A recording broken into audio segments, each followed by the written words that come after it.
Et si la fierté nationale pouvait être remise en cause par une seule phrase mal tournée? Imaginez, un homme d'affaires libanais, Khalil Khalof, installé depuis des années au Burkina Faso et bien connu pour ses projets immobiliers, se filme en direct sur TikTok. Il déclare fièrement être burkinabé, ajoutant que le pays devrait être honoré de voir un homme à la peau blanche s'identifier comme tel. En quelques heures, sa déclaration enflamme les réseaux sociaux. Pour beaucoup, ces mots sonnent comme une démonstration de supériorité raciale, voire une insulte à la dignité burkinabé. Dès lors, la question n'est plus seulement celle d'une maladresse individuelle, mais celle du rôle des étrangers dans la société, de la souveraineté et du respect de l'imaginaire collectif. Si ce genre de débat échappe à tout contrôle, c'est la cohésion nationale et l'image du pays qui vacillent. Mais comment en est-on arrivé là? Replongeons dans les faits. Qui est vraiment Khalil Khalof et comment est-il devenu un personnage clé du Burkina Faso moderne? Depuis 27 ans, cet entrepreneur libanais s'est imposé à la tête de Batipro, un pilier incontournable de la construction dans le pays. Mais Khalof, ce n'est pas seulement des bâtiments et des chantiers. Avec ses vidéos très suivies sur TikTok, il expose son quotidien, ses projets et son attachement à Ouagadougou, interagissant directement avec le public burkinabé. Sa réussite professionnelle et sa visibilité en ligne ont fait de lui un visage familier, autant admiré que controversé. Car derrière le succès, la question de son identité, étranger, homme blanc, mais aussi entrepreneur local, alimente conversations, questionnements et parfois même fantasmes.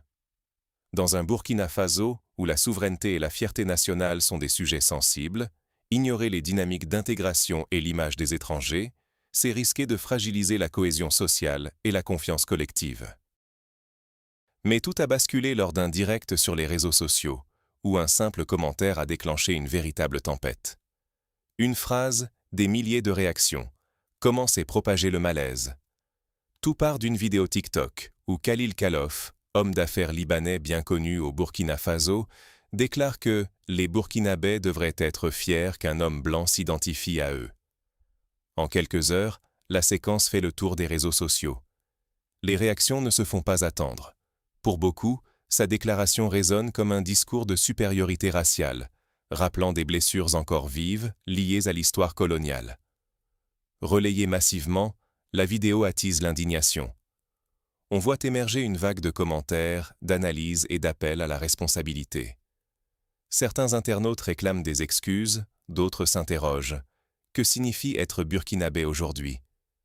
Quelle place accorder à la voix des étrangers, surtout dans un pays où la souveraineté nationale est un sujet brûlant depuis le départ des forces françaises? La polémique prend vite une dimension collective. Elle réactive des débats profonds sur l'identité, la fierté nationale et la mémoire historique. Des voix rappellent l'importance de respecter un contexte politique africain sensible où chaque mot compte. Dans cet environnement, la moindre maladresse peut briser une réputation, accentuer les fractures de l'opinion publique et raviver des tensions latentes, parfois insoupçonnées. Face au tollé, comment Khalil Khalof a-t-il réagi? Et que révèle sa réponse sur la responsabilité de ceux qui prennent la parole publiquement aujourd'hui? Quand l'exemplarité digitale devient une épreuve de vérité publique. Après la tempête, Khalil Khalof publie une lettre d'excuse sur les réseaux sociaux, reconnaissant sa maladresse et expliquant qu'il a réagi sous le coup de l'émotion. Il y précise ses intentions véritables, exprimer sa gratitude et son attachement profond au Burkina Faso, ce pays où il vit, travaille et auquel il se sent lié. Mais ce message ne calme pas tous les esprits. Une partie du public accepte l'excuse, considérant que l'erreur est humaine et qu'il faut reconnaître la volonté de dialogue. D'autres restent sceptiques, estimant qu'aujourd'hui, la responsabilité de la parole publique est trop grande pour se contenter d'une simple rectification. Surtout, le débat ne porte plus seulement sur l'homme, mais sur la place des étrangers dans le récit national. Les réseaux sociaux amplifient chaque mot, chaque geste, et redistribuent les cartes de la réputation collective.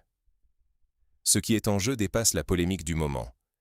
Il s'agit de la capacité du Burkina Faso à préserver la cohésion sociale, à gérer son identité dans un contexte post-colonial et à décider quel visage offrir au monde.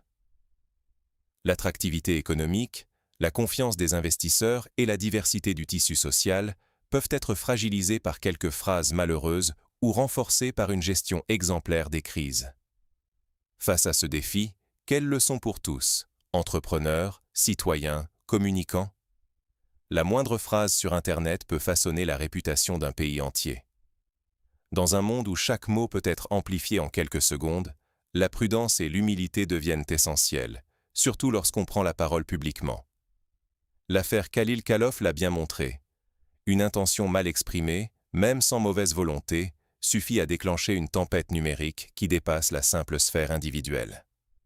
Pour les investisseurs étrangers et les personnalités publiques, la responsabilité est double. En tant qu'invités et partenaires, ils participent à la cohésion sociale, mais doivent aussi écouter les sensibilités locales, comprendre les histoires qui marquent la mémoire collective et admettre que certaines paroles, même maladroites, peuvent être perçues comme une remise en cause de la fierté ou de la souveraineté nationale. Les réseaux sociaux, eux, jouent le rôle d'amplificateur. Ils transforment la moindre maladresse en débat national, impactant la confiance, la réputation et même l'attractivité économique d'un pays. Dans ce contexte, il est crucial de privilégier le dialogue et l'écoute active, d'éviter toute forme de justification maladroite et de reconnaître ses erreurs avec honnêteté. Finalement, chacun d'entre nous fait un choix. Être un pont qui relie ou un mur qui sépare au sein de cette société numérique et multiculturelle. En conclusion, comment transformer une crise en opportunité de réconciliation? Et vous, que ferez-vous pour bâtir un dialogue sincère et inclusif? L'affaire Khalil Khalaf nous rappelle à quel point nos mots, nos actes, et surtout nos échanges sur les réseaux sociaux peuvent façonner ou fragiliser l'image du Burkina Faso. Qu'on soit citoyen ou étranger investi, nous partageons tous la responsabilité de préserver la dignité collective et de garantir à chacun sa place dans notre récit commun. Les maladresses individuelles ne devraient jamais servir à dresser des murs, mais au contraire, à ouvrir des ponts et à apprendre. Aujourd'hui, à l'ère numérique, chaque commentaire, chaque vidéo peut avoir un impact bien réel sur la cohésion sociale, la confiance mutuelle et même l'attractivité du pays. Alors, posons-nous la question. Comment, à titre personnel, puis-je participer à un Burkina Faso uni, respecté et fier de sa diversité? C'est ensemble, en valorisant le dialogue et la bienveillance, que nous écrirons l'avenir. Merci d'avoir suivi cette analyse, likez, abonnez-vous et restons engagés pour le Burkina Faso.